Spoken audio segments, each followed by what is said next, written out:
네, 여러분, 안녕하세요. 저는 숭실대학교 사회복지학부 08학번 최수영이라고 합니다. 여러분의 선배이고요. 이렇게 만나뵙게 되어서 너무 반갑습니다. 저는 지금 아프리카 우간다에서 국제개발협력 사업을 운영하는 현장 담당자로 근무를 하고 있고요.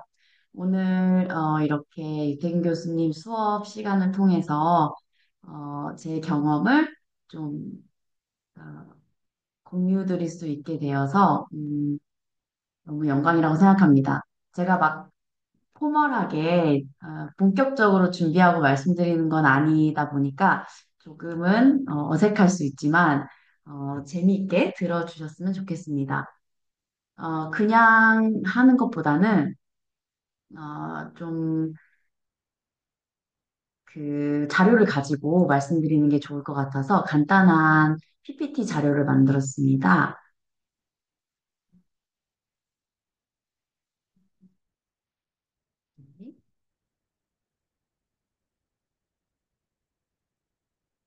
이 자료를 보면서 같이 이야기를 해보면 좋을 것 같아요.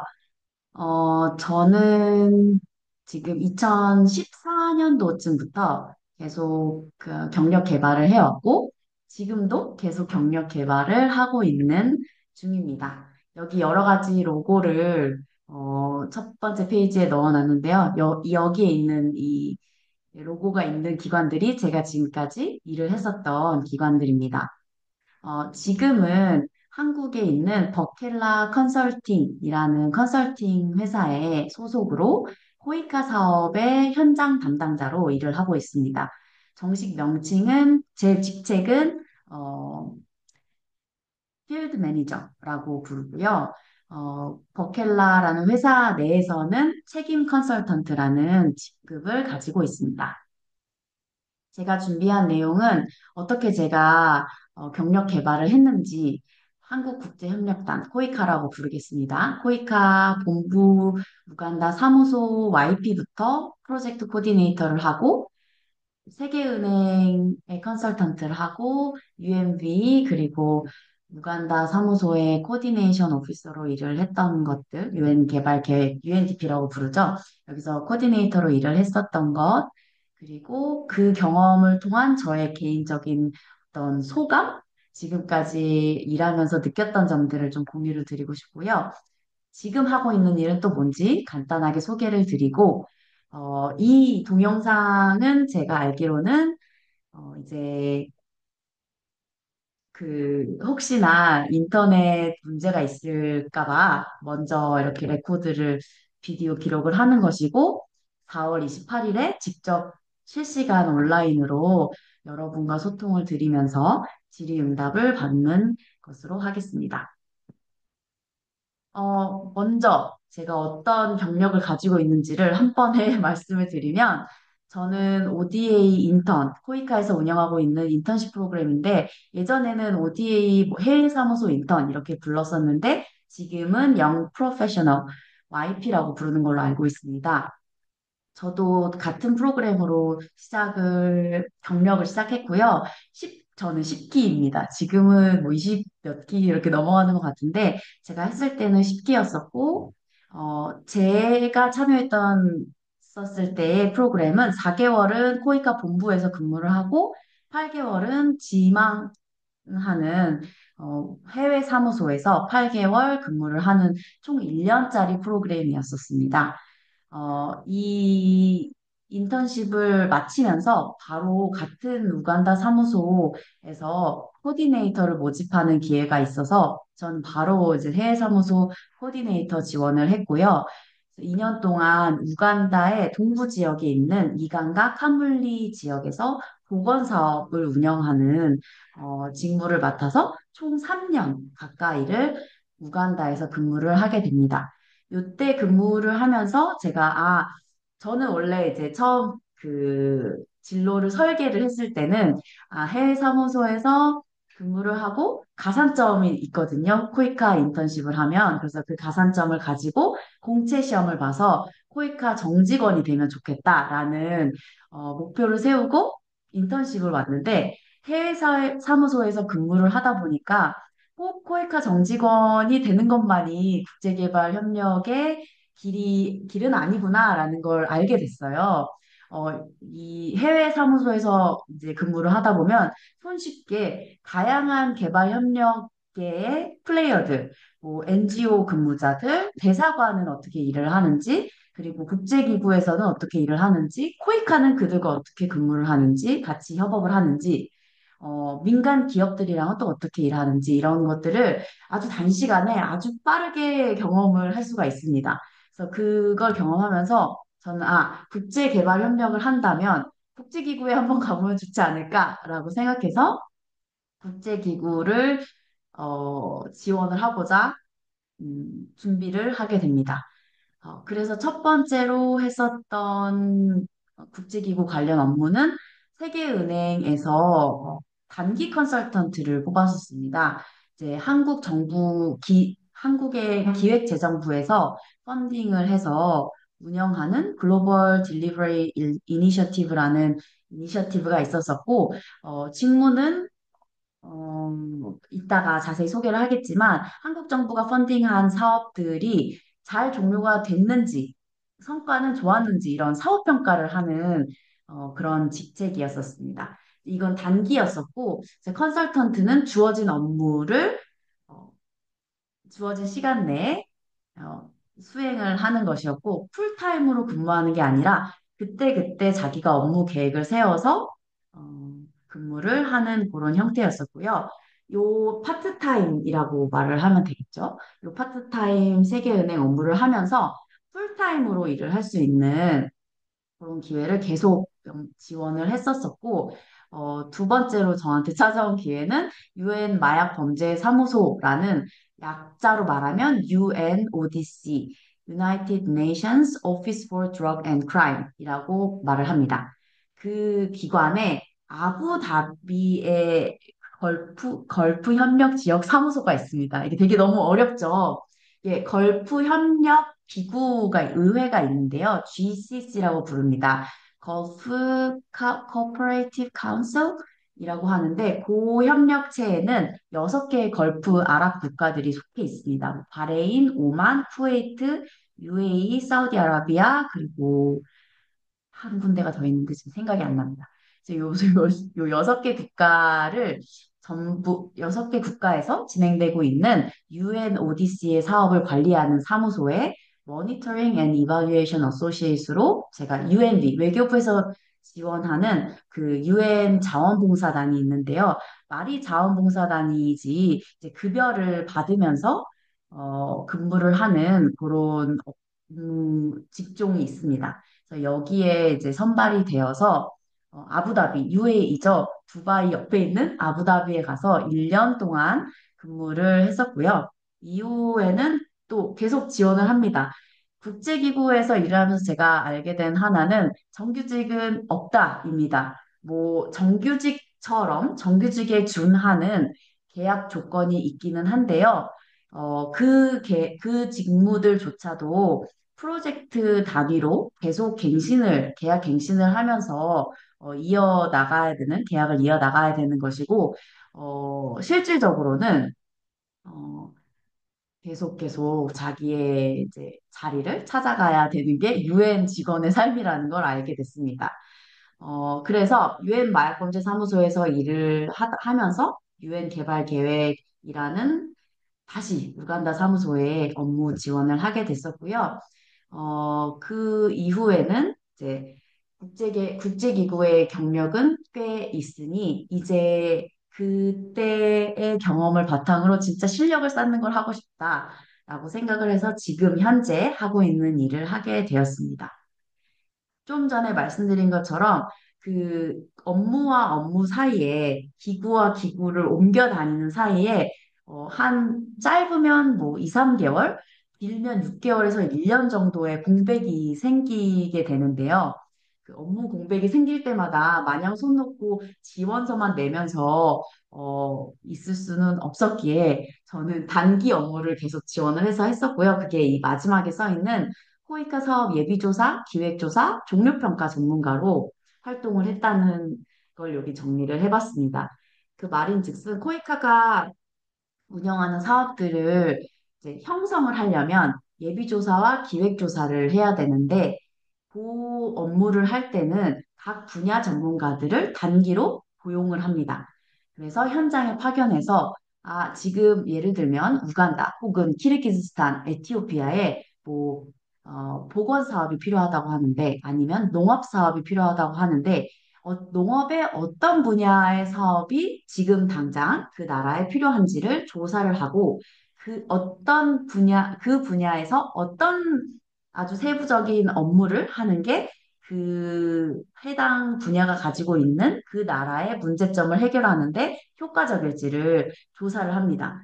그리고 돌아와서 어, 현장에서 그런 조사를 하고 돌아와서 보고서를 써내는데 요게 그 한 달에서 한 달 반 정도의 시간이 걸립니다. 채용이 되고 사전 조사를 하고 사전 조사를 바탕으로 현장에 가서 2주 정도의 현장 조사를 하고 돌아와서 다시 2주 정도의 어, 길게는 뭐 한 달도 걸릴 수가 있는데 보고서를 작성해서 코이카에 제출하는 그런 업무 사이클을 갖고 있는데요.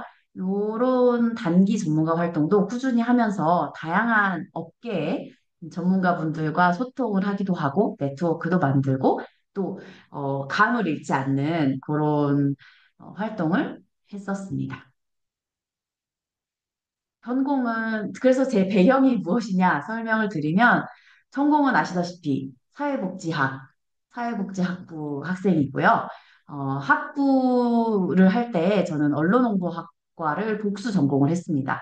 그래서 사회복지학과 언론홍보학 학사 복수 전공이고요.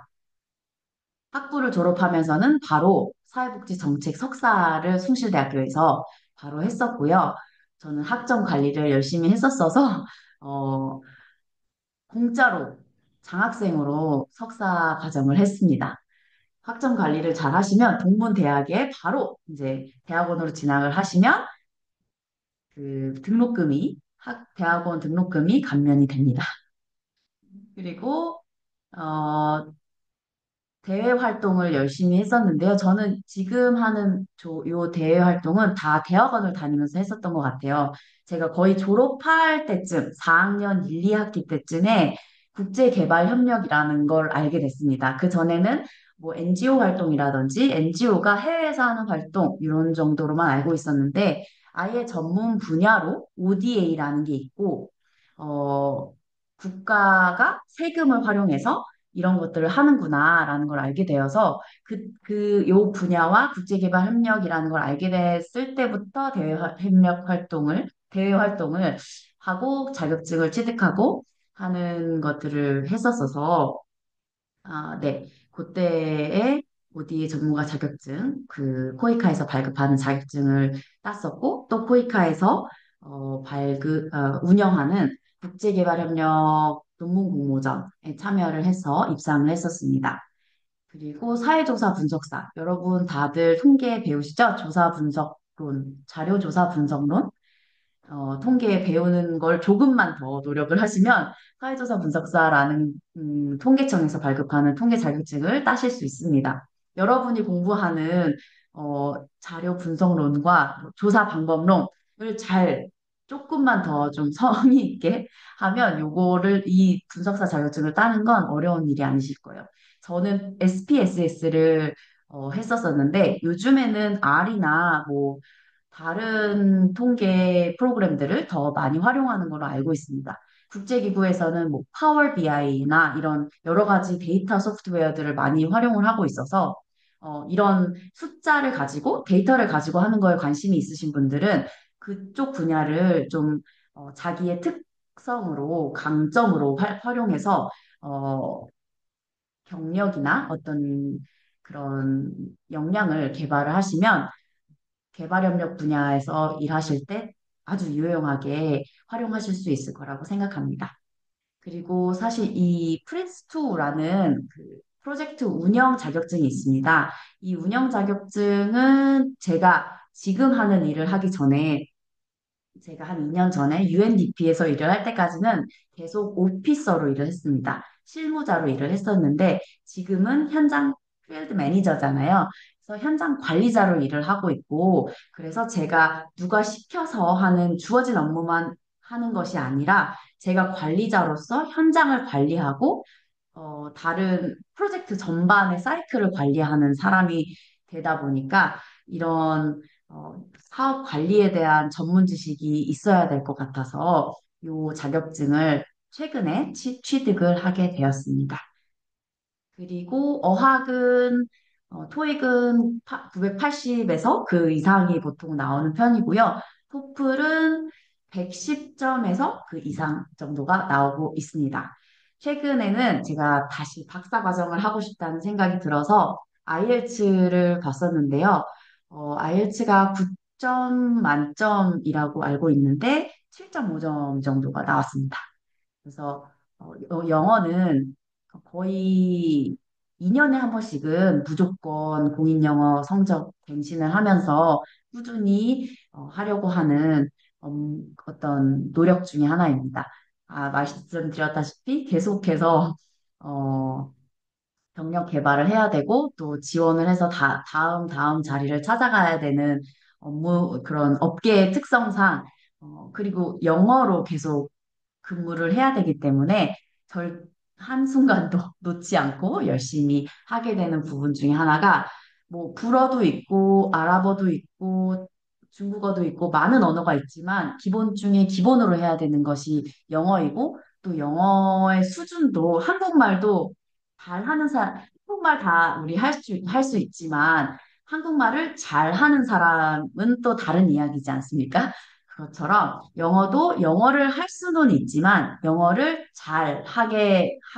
하게 돼야 되고 또 그 잘하는 영어를 계속해서 갈고 닦아야 되기 때문에 그런 부분들을 좀 보완하고자 영어는 꾸준히 놓치지 않고 하려고 하고 있습니다.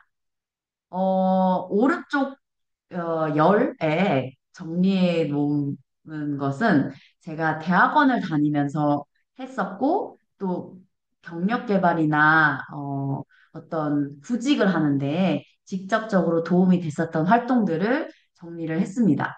제가 북경사범대학교 처음으로 이제 일행 교수님이 활동을 시작하셨을 때에 숭실대학교와 자매 결연을 맺어서 했었을 때에 참여를 했었고 총 세 번 정도 요 학술 교류에 참여했던 걸로 제가 기억을 합니다.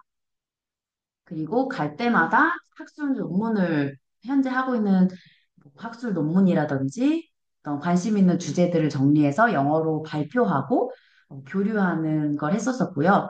또 제가 석사 과정을 했을 때 미국에 있는 산호세 대학교와도 비슷한 학술 교류 기회가 있어서 캘리포니아에 있는 샌프란시스코에 가서 어, 그 학술 교류를 했던 적이 있습니다. 이때는 학술 논문을 발표한다기보다는 한국의 사회복지 정책들이 어떤 것들이 있는지 여러 명이 갔었거든요. 그래서 각자 뭐 국민연금, 건강보험 이렇게 정책들을 맡아서 정리를 해서 발표하는 그런 기회가 있었었고요. 북경사범 때나 산호세 대학교에 가서 발표를 할 때는 그 한 20분짜리 스크립트를 달달달달달달 다 외웠던 것 같아요. 그리고 제가 영어를 저는 어려서부터 계속 한국에서 나고 자라고 외국에 가본 적도 없었습니다.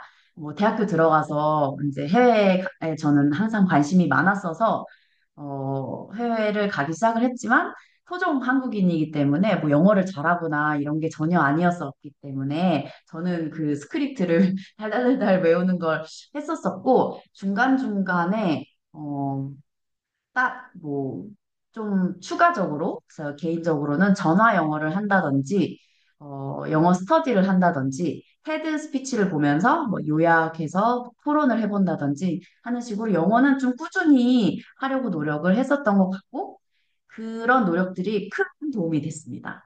그리고 요즘에는 더욱더 지금 구직해서 이렇게 일을 한지 거의 10년이 되어 가는데 지금 막 경력을 시작하시는 분들 보면 정말 영어를 잘 하시는 것 같아요. 갈수록 영어는 기본 중에 기본이 되는 것 같아서 어, 재차 강조를 드려도 음, 부족하지 않다고 생각합니다. 그리고 학술 논문 게재도 했었었는데요. 음, 사회복지정책 학술지에 논문 게재를 했었었고, 아시아 저널 오브 휴먼 서비스라는 일본 학술지라고 제가 알고 있습니다. 여기 이 학술지에는 영어로 유태균 교수님과 다른 박사 선생님, 그리고 석사 동료나 선배님들이랑 같이 이렇게, 한국의 소셜 서비스에 대해서, 사회 서비스에 대해서 영문 아티클을 게재를 했었었고요. 이게 제가 첫 국제기구에 어, 취직을 하는데 결정적인 역할을 합니다. 제가 말씀드렸듯이 세계은행이 저의 첫 번째 국제기구 잡이었는데 그때에 제가 맡았던 업무가 한 20에서 25장짜리의 그 보고서를 영어로 만들어서 내는 거였었습니다. 그래서 채용을 할 때 그 컨설턴트가 영어 라이팅 실력이 좋은지 그거를 굉장히 유심히 체크를 했었었고 제가 이미 공식적으로 게재된 학술 논문이 있었어서 이게 큰 그 드라이브가 되어서 채용이 됐었었어요. 저는 인턴십이랑 코디네이터 했었던 아주 짧은 어, 현장 경력밖에 없었기 때문에 저는 될지 안 될지 모르는 그런 상황이었었다고 하더라고요. 그런데 나중에 제가 채용이 되고 보니까 나머지 분들은 다 해외에서 학위를 하시고 박사과정을 하고 계시는 뭐 카이스트, 뭐 하버드 이런 데서 하셨던 분들도 있으시더라고요. 그래서 이렇게 지금 석사과정이나 학사를 하실 때에도 뭐 기회가 있다면 계속적으로 영어 공부를 하시고 이렇게 뭔가 학술 계제를 한다든지 이렇게 증빙을 할 수 있는 것들을 쌓아놓으면 구직에는 정말 도움이 많이 된다라는 말씀을 드리고 싶습니다. 제가 사실은 지금 요 다음 거의 슬라이드가 보시면 40장 정도가 있을걸요? 볼까요? 40장은 아닌가? 32장이 있네요. 근데 요걸 다 일일이 할 수는 없을 것 같고요. 어떤 식으로 일을 했었는지만 간단하게 짚으면서 넘어가겠습니다. 제가 국제기구에서 했었던 것들, 어, 세계은행에서는 방금 말씀드린 것처럼 20장에서 25장짜리의 보고서를 내는 거였고요. 채용 조건, 이제 채용 조건을 말씀드리면 저는 지금 경력이 3년에서 5년 있는 사람을 뽑는 거였는데 저는 3년이 된 그런 상황이었습니다. 그래서 잉글리시 애널리티컬 영어로 라이팅 할 수 있는 거를 여기에 채용 조건에 적을 정도로 아주 중요한 부분 중에 하나였었고요. 그리고 질적 연구를 해본 사람, 할 수 있는 사람, 이런 조건들이 굉장히 strong writing skills라고 써있죠. 그래서 굉장히 클리어하게 그 채용 조건에 나와 있습니다. 그리고 국제기구도 그렇고, 국제개발협력 분야는 특히 국제기구는 그 채용 조건에 있는 조건들을 굉장히 잘 보셔야 됩니다. 나는 비슷한 분야에서 했었으니까 되지 않을까? 라고 생각하실 수도 있는데 그렇지 않습니다. 만약에 뭐 기후 환경 변화 분야의 전문가를 찾는다 아니면 오피서를 찾는다. 근데 기후 환경 중에서도 카본 풋프린트 관련된 업무를 해본 사람을 찾는다라고 하면 그 경력이 정확하게 있으셔야지 채용이 될 수 있습니다. 그래서 그런 부분을 말씀드리고 싶고, 이 마지막 조건에 보시면 이게 아까 살짝 말씀드렸었는데, 우리나라 기획재정부에서, 어, 그 돈을 줘서 세계은행에 펀딩을 해서 하는 활동이었기 때문에 한국말을 할 수 있고, 한국의 정부기관들과 소통할 수 있는 것도 중요한 채용 조건 중에 하나였었습니다. 채용 절차를 보면 일단 공고를 띄우고 채용된 사람들에 대해서 그 세종시에 있는 KDI에서 오리엔테이션을 했었고요. 어떤 방법론을 가지고 그 현장 조사를 해서 보고서를 써야 되는지 오리엔테이션을 합니다.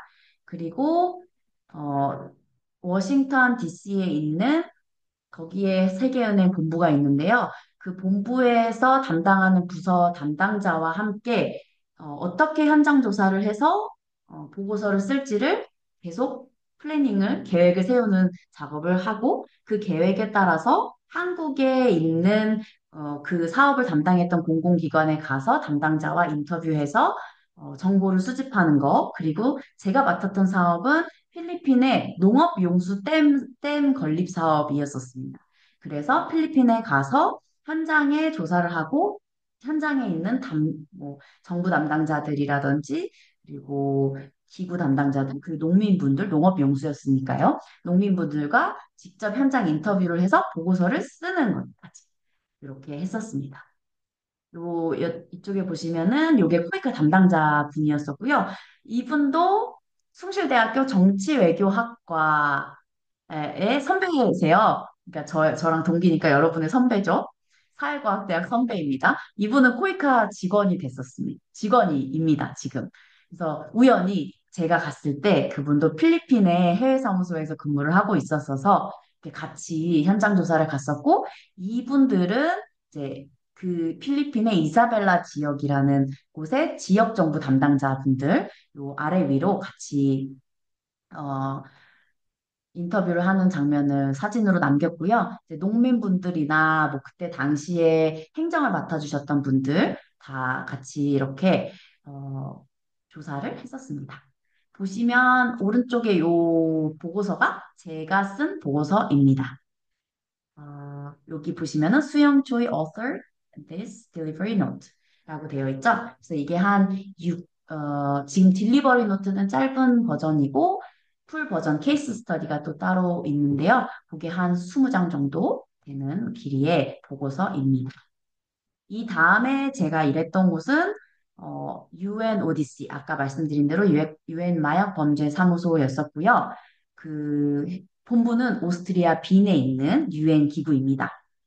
무슨 일을 하는 기구냐? 마약 범죄 굉장히 음, 심각한 언어를 그런 분야인 것 같은데 보시면 주로 이제 형사 기구, 경찰 기구와 같이 일을 하면서 경찰 행정 역량 강화, 뭐 교정시설, 교도소와 같은 교정시설의 역량 강화, 거기가 인권은 잘 따르고 있는지, 뭐 마약 같은 것들이 주로 거래되는 곳들이 통관 시설들인데 통관 정책이나 시스템이 잘 마련되어 있는지, 세관 담당자들의 역량은 잘 빌딩이 되어 있는지 이런 것들을 계속 모니터링하고 자문을 하고 하는 그런 기구입니다. 그래서 아까 제가 말씀드린 대로 요게 걸프 협력 국들이에요. 사우디아라비아, 오만, 유나이티드 아랍 에미레이트, UAE죠. 카타르, 바레인, 쿠웨이트 이렇게 6개 국가가 요 GCC에 해당하는 국가들이고요. 뭐 여러 가지 업무를 하는데 주로 같이 일을 하는 곳들은 뭐 경찰청, 인터폴, 그리고 폴리스, 다른 뭐 협력국의 경찰청과도 일을 하게 됩니다. 그런데 제가 거기서 뭘 했냐? 저는 그 역량을, 제 강점을 데이터, 사회조사 분석사도 있고, 자료조사 분석론 이렇게 하고 했을 때, 전 유태인 교수님의 제자이기 때문에 이런 데이터를 관리하고 하는 거를 좀 많이 접했었고, 석사 과정을 하면서도 그런 부분을 좀 많이 신경을 썼었습니다. 그래서 그 강점을 살려서 그 6개의 걸프 국가에서 저희가 담당하는 국가들에서 들어오는 모든 정보들을 코딩을 했습니다. 코딩을 어떻게 했냐? 우리가 상대하는 멤버 스테이트 국가들을 코딩을 합니다. UAE는 1번, 카타르는 2번. 저희가 하는 거죠. 그러고 이 기구에서 신경을 쓰는 그 주된 테마틱 에리어가 있습니다. 그 테마틱 에리어를 다시 코딩합니다. 1, 2, 3, 4, 1, 2, 3, 4. 그리고 이 국가와 이 아젠다를 위해서 우리가 하는 일은 뭐였지? 뭐 미팅을 하기도 하고, 트레이닝을 하기도 하고, 멘토십을 하기도 하고, 소프트웨어를 개발하기도 하고, 뭐 여러 가지를 있는 대로 다 정리해서 코딩을 했습니다. 그리고 그 서비스를 우리가 이 국가에서 이 서비스를 전달하는 사람들은 누구지?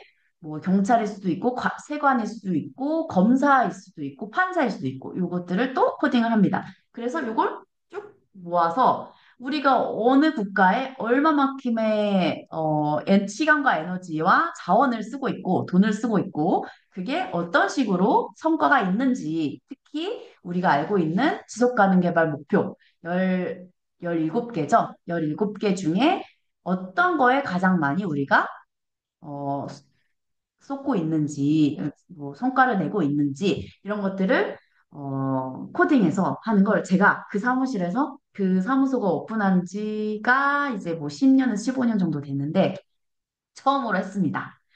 제가 처음으로 했고 이 정보는 너무 유용해서 이 로우 데이터를 제가 퇴사한 이후에도 따로 연락해서 다시 한번 이걸 어떻게 하는지 트레이닝 해줄 수 있는지 물어볼 정도로 좀 성과를 낸 그런 업무입니다. 잘했죠? 어, 근데 제가 지금 여기가 해질녘이다 보니까 너무 어두워져서 잠깐 불을 켜고 오겠습니다.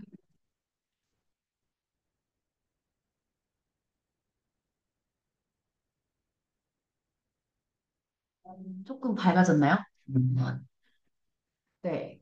그래서 요 UN 오디시에서는 1년 전 정도 근무를 했었고요. 그 이후에는 다시 우간다로 제가 경력을 시작했던 우간다로 다시 돌아오게 됩니다. 코이카에서 운영하고 있는 KMCO, 코이카 다자협력 전문가라는 뭐 직책이 있는데 코이카가 펀딩하는 국제기구에 가서 그 코이카 펀딩 사업을 주로 담당을 하게 되는 포지션이고요. 저는 UNDP, 유엔 개발 계획 우간다 사무소에, 국가사무소에 파견이 되어서 근무를 하게 되었었습니다. 제가 맡았던 사업의 이름은 우간다 호스트 앤 레퓨지 커뮤니티 인파워먼트 프로젝트입니다. 그래서 난민 사업을 담당을 했었고요. 어, 말씀드리면, 우간다는 세계에서 두 번째로 난민을 많이 수용하고 있는 국가입니다.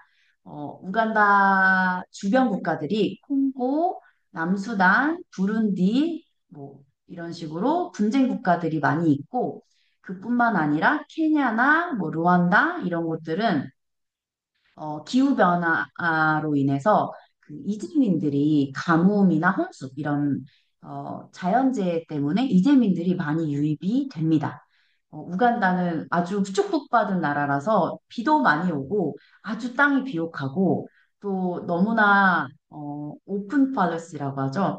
열린 정책을 난민에 대해서 그리고 이주민들에 대해서 아주 열린 정책을 가지고 있어서 지금 전 세계에서 두 번째로 어, 많은 난민을 수용을 하고 있고요.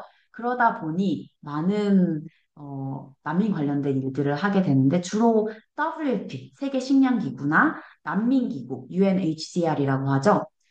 요 두 개 기관이 난민에 대해서 일을 많이 하고 있는데 우간다에 들어온 난민들은 잠깐 왔다 가는 그런 난민들이 아니라 한 번 유입이 되면 본국의 어떤 분쟁이 하루아침에 해결이 되는 게 아니기 때문에 한번 유입이 되면 10년에서 15년 그냥 남은 여생을 그 우간다에서 지내게 되는 분들이 대다수입니다.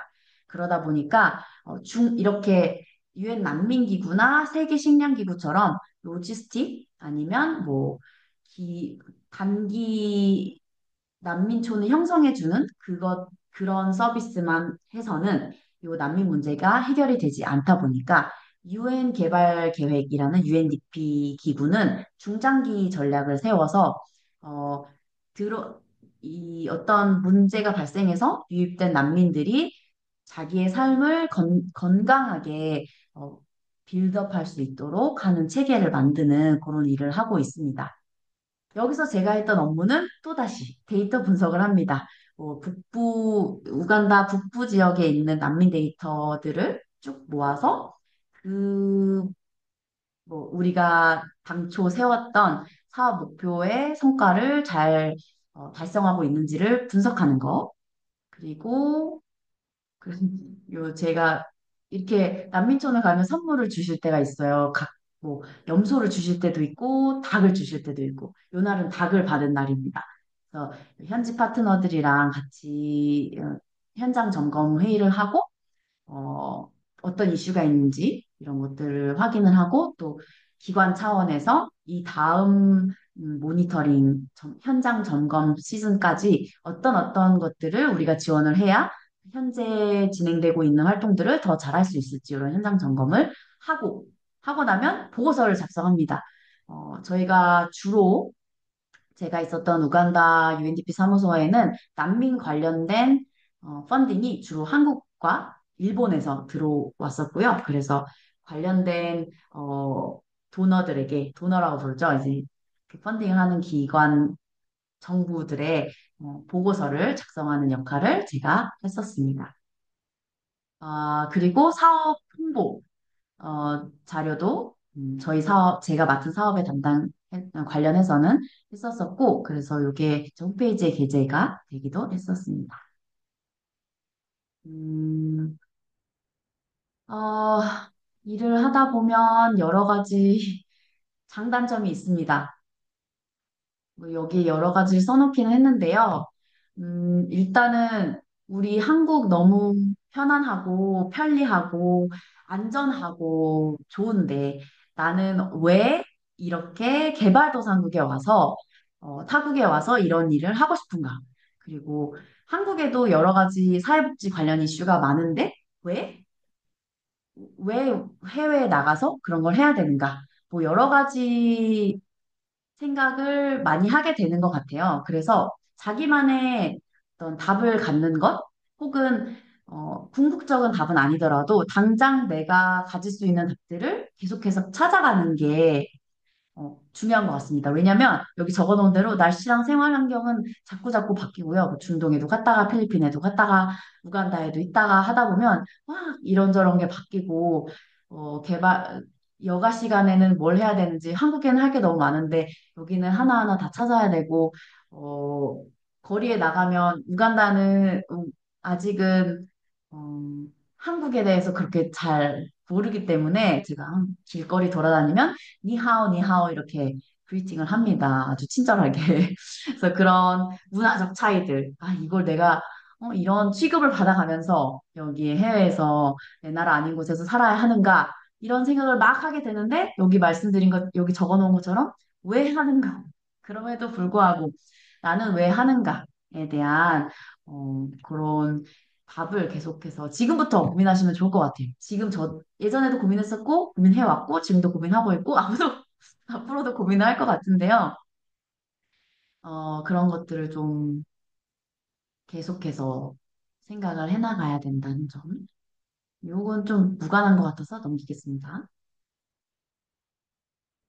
네, 그래서 제가 지금 이 버켈라 컨설팅 회사에 들어와서 이런 일을 지금의 일을 하게 된 이유는 한, 한 4년에서 5년 정도 국제기구 관련된 일을 하게 됐었는데 그 일을 하다 보니까 국제기구는 현장에서 한 발짝 떨어져 있습니다. 보통 행정적인 일을 더 많이 하고요. 직접 사업지에서 일을 하는 건 IP, Implementing Partner라고 해서 현지 NGO 혹은 국제기구 NGO들이 현장에 가서 일을 하고 그들이 보내는 보고서와 데이터를 수집해서 분석하고 보고서를 써내는 그런 일을 하고 아니면 조금 더 높은 단계에서 여러 정책을 논의해서 이런 현장의 애로사항들을 반영하고 하는 일들을 하는 게 유엔입니다.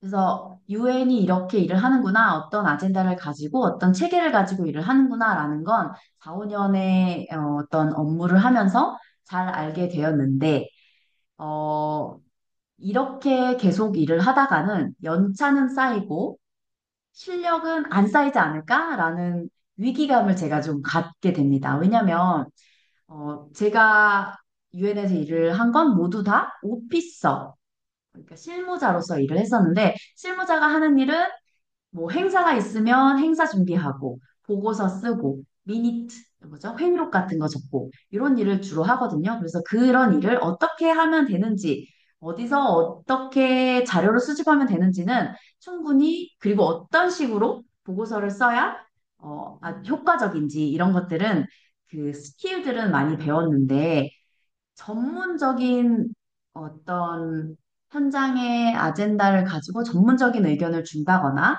아니면 제가 느낀 바를 직접 정책에 반영을 한다거나 하기엔 어, 유엔의 근무 조건이 좀 뭐랄까, 맞지 않다고 생각했습니다. 맞지 않다, 어떻게 말해야 될지 잘 모르겠네요. 맞지 않다라는 건, 음, 제가 UNDP에서 예를 들어서 UNDP에서 꾸준히, 이렇게, 진급을 하면서 쭉 올라갈 수도 있지만, 제 자리는 이 프로젝트의 펀딩이 계속 되는지, 아니면 이 사업이 연장이 될지, 아니면 비슷한 사업 펀딩을 내가 따올 수 있을지, 이런 거에 따라서 달라지고, 혹은 내가 사업을 따오더라도 어떤 정치적인 상황으로 인해서 나의 근무 자리가 더 이상 우간다 UNDP 사무소에서 유효하지 않게 되는 경우도 있습니다. 그래서 그런 상황이 되면 내가 아무리 전문성을 지난 몇 년간 쌓았더라도 다른 데로 가거나 뭐 다른 지역으로 아예 아프리카가 아닌 남미로 간다거나 하는 상황이 생길 수도 있더라고요. 근데 저는 이제 동아프리카 쪽에서 좀 계속 경력을 쌓고 싶었고, 또 더욱더 현장에 밀착해서 내가 속속들이 다 알고 싶다. 그래서 그게 나의 실력이 되어서 만약에 유엔으로 다시 돌아간다면 내가 어떤 목소리를 내면 그게 어떤 부분에서는 반영이 될 수 있는 그런 자리로 돌아가야 진짜 임팩트를 만들 수 있는 사람이 되지 않을까? 이런 생각을 많이 했었고, 마침, 어, 이 코이카 사업 담당자로 일해보지 않겠니? 라는 오퍼를 받게 되어서 일을 하고 있고요. 지금 하고 있는 사업은 22년도부터 2027년까지 진행되는 사업이고, 사업 예산은 500만 불짜리 사업이고, 사업 지역이 우간다 전역입니다. 우간다 전역에서 농산업 분야에 종사하고 있는 청년 창업가들을 4천 명을 모집을 해서 그분들을 트레이닝하고 단계별로 선발을 해서 최종 100팀을 선발하고 그분들에게 한 팀당 최대 10,000불의 소액 금융 대출을 해주는 사업을 담당해서 하고 있습니다. 자세한 사항은 넘기겠고요. 음, 저희가 제가 소셜 미디어가 있습니다. 제 사업 저희 사업 계정인데요. 어, 홈페이지 주소로 들어가서 혹시 관심 있으신 분들 봐주셨으면 좋겠고, 인스타그램도 그리고 트위터죠. X에도 계정이 있습니다. 매주 매일 저희가 하고 있는 활동들 계속 업데이트 되니까요. 음, 팔로우, 팔로우해서 관심 있으신 분들은 보시면 좋을 것 같습니다. 음, 너무 시간을 많이 한 것 같아서 마지막 두 페이지를 말씀을 드리면, 어디서부터 시작을 해야 되나, 다양한 국제기구 그리고 개발협력 채용 공고들이 올라오는 사이트들이 있습니다. ODA 코리아, 코이카 홈페이지, 개발협력 좋은 일자리라는 그 탭에 들어가시면은, 아까 말씀드렸던 단기 기획조사 같은 것들도 올라오고, 아니면 현장 파견직들도 많이 올라오고 하니까 확인을 해보시면 좋을 것 같고, ODA 도서관이나 OECD 데이터라는 곳에 들어가면 또 개발협력뿐만 아니라 뭐 경제, 사회에 관련된 다양한 데이터들이 올라오는 자료와 데이터들이 올라오는 웹사이트니까 한 번씩 가서 보시면서 이런 식으로 데이터를 모으네,